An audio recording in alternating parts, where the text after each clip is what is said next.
Hi friends, welcome to V சமையல். எல்லாம் எப்படி இருக்கீங்க? இன்றைக்கி நம்ம என்ன செய்ய போகிறோம்னா, ஒரு சூப்பரான சுண்டல் பிரியாணி செய்ய போகிறோம். இதுக்கு நம்ம ஸ்பெஷல் மசாலாவெல்லாம் எதுவும் யூஸ் பண்ண போகிறதில்ல. வீட்டில் இருக்கிற வெங்காயம், தக்காளி, பூண்டு, சீரகம் இதெல்லாம் வச்சு தான் செய்ய போகிறோம். இதுக்கு பிரியாணி மசாலா எதுவும் தேவையில்லை.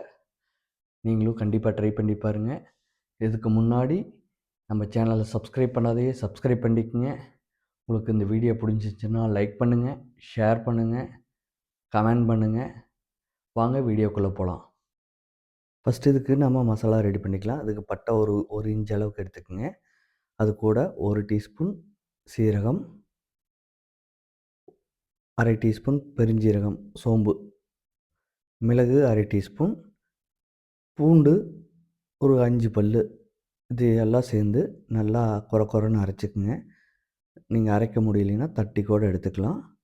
அப்புறம் ஒரு குக்கர் வச்சு குக்கரில் ஒரு 2 டேபிள் ஸ்பூன் எண்ணெய் ஊற்றிட்டு, ஒரு பிரியாணி இலை, பட்டை கொஞ்சம், கிராம்பு தேவையான அளவு, இது மணத்துக்காக தான் சேர்த்துறோம். இது கூட முந்திரி சேர்த்து நல்லா வறுத்து விட்டுக்கலாம். முந்திரி கலர் மாறக்கூடாது, லைட்டாக வணங்கினா போதும். இது கூட 2 பெரிய வெங்காயத்தை நீளமாக வெட்டி சேர்த்துக்கலாம். கூட 2 பச்சை மிளகா சேர்ந்து நல்லா வணக்கி விட்ட பின்னாடி ஓரளவுக்கு வெங்காயம் இந்த அளவுக்கு வணங்கினா போதும், ரொம்ப வணங்க தேவையில்லை. இது கூட நம்ம அரைச்சி வச்சுருக்கிற அந்த மசாலாவை சேர்த்திக்கலாம். சேர்த்து இது பச்சை வாசனை போக வரை ஒரு 2 to 3 மினிட்ஸ் நல்லா வதக்கி எடுத்துக்கோங்க. இது மீடியம் ஃப்ளேம்லேயே வச்சு வதக்குங்க, அப்போ தான் கருகாது. இது கூட ஒரு 3 மீடியம் சைஸ் தக்காளி அதையும் சேர்த்து இப்போ வதக்கி விடுங்க. இப்போ இதுக்கு தேவையான அளவு உப்பு சேர்த்திக்கலாம். கல் உப்பு சேர்த்திருக்கிறேன் 1 டேபிள் ஸ்பூன். நீங்கள் உங்களுக்கு எந்த உப்பு இருக்கோ அதை சேர்த்திக்கலாம். நல்லா வதக்கி விடுங்க. ஒரு 5 மினிட்ஸ் நல்லா வேகட்டும்.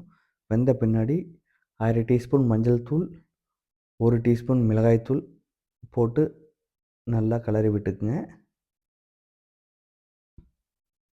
உங்களுக்கு காரம் அதிகமாக வேணுன்னா மிளகாய்த்தூள் கூட சேர்த்திக்கலாம். இப்போ நாங்கள் சுண்டலை ஒரு ஓவர் நைட் ஊற வச்சுருக்கோம். அதை இது கூட சேர்த்திக்கலாம். இதை வேக வைக்க வேண்டாம் தனியாக, இது கூடயே சேர்த்து வேகட்டும். இதை கலக்கி விட்டு ஒரு 2 to 3 மினிட்ஸ் நல்லா கலக்கி விடுங்க. அப்போ தான் அந்த மசாலாவெல்லாம் ஃபுல்லாக அப்ளை ஆகும். இது கூட இப்போது வடித்து வச்சுருக்கிற பாஸ்மதி ரைஸ், உங்களுக்கு எவ்வளோ தேவையோ அந்த அளவுக்கு ரைஸ் சேர்த்திக்கிங்க. இதையும் போட்டு நல்லா ஃபுல்லாக மிக்ஸ் ஆகிற அளவுக்கு மிக்ஸ் பண்ணி விடுங்க. சுண்டல் ஈவனாக மிக்ஸ் ஆகணும் ரைஸ் கூட, அப்போ தான் குக் ஆகி வரப்போ நம்மளுக்கு ஈவனாக இருக்கும். இப்போ பார்த்திங்கன்னா ஈவனாக மிக்ஸ் ஆகிடுச்சு. இப்போ தண்ணி ஊற்றிக்கலாம். நான் 1 கப்பு ரைஸ் வச்சுருக்கோம். அதுக்கு 1:2 அந்த ரேஷியோ, பட் கொஞ்சம் கம்மியாக ஊற்றணும். ஒரு 2 கப்பு ஊற்றுற இடத்துல 1 1/4 கப்பு ஊற்றினா போதும், அது கரெக்டாக இருக்கும். 2 கப்பு ஊற்றுனீங்கன்னா கொஞ்சம் குழஞ்ச மாதிரி இருக்கும். அதனால் 1 1/4 கப்பு ஊற்றினா போதும். இந்த ஸ்டேஜில் உப்பு பார்த்துட்டு உப்பு பத்தலைன்னா போட்டுக்குங்க. இப்போ புதினா ஒரு 1/2 கைப்பிடி, மல்லி 1/2 கைப்பிடி, இதையும் போட்டு கிளறி விட்டுட்டு குக்கர் மூடி போட்டு மூடி வச்சுக்குங்க. மீடியம் ஃப்ளேம்லேயே வைங்க. விசில் போட்டு 3 விசில் விடுங்க. நம்மளது இப்போ 3 விசில் வந்துருச்சு. பார்த்திங்கன்னா சூப்பரான பிரியாணி ரெடி ஆகிடுச்சு. ஒரு கரண்டி எடுத்து கரண்டியை பின்னாடி திருப்பி அப்படியே மெதுவாக கிளறி விடுங்க. அப்போ தான் ரைஸ் உடையாது, இல்லைன்னா ரைஸ் உடஞ்சிரும். பார்த்திங்கன்னா சூப்பராக ரெடி ஆகிடுச்சு.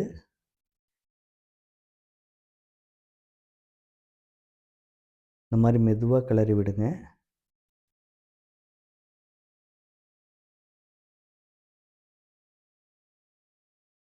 இப்போ நீங்கள் ஒரு பிளேட்டுக்கு ட்ரான்ஸ்ஃபர் பண்ணி அது கூட ராய்த்தா, கூட ஊறுகாய் இது வச்சு சாப்பிட்டிங்கன்னா செம்ம டேஸ்ட்டாக இருக்கும். நீங்களும் ட்ரை பண்ணி பாருங்கள். குழந்தைகளுக்கு லஞ்ச் பாக்ஸ்க்கெல்லாம் செம்மையாக இருக்கும். ஹாய் ஃப்ரெண்ட்ஸ், வீடியோ ஃபுல்லாக பார்த்துருப்பீங்கன்னு நினைக்கிறேன். உங்களுக்கு இந்த வீடியோ பிடிச்சிருந்துச்சின்னா நீங்களும் இதேமாதிரி செஞ்சு பாருங்கள். செஞ்சு பார்த்துட்டு உங்களுக்கு இந்த டேஸ்ட் பிடிச்சிருந்துச்சின்னா லைக் பண்ணுங்கள், கமெண்ட் பண்ணுங்கள், ஷேர் பண்ணுங்கள். அப்புறம் சப்ஸ்கிரைப் பண்ணாதீங்க, சப்ஸ்கிரைப் செய்ய மறந்துடாதீங்க. நன்றி, வணக்கம்.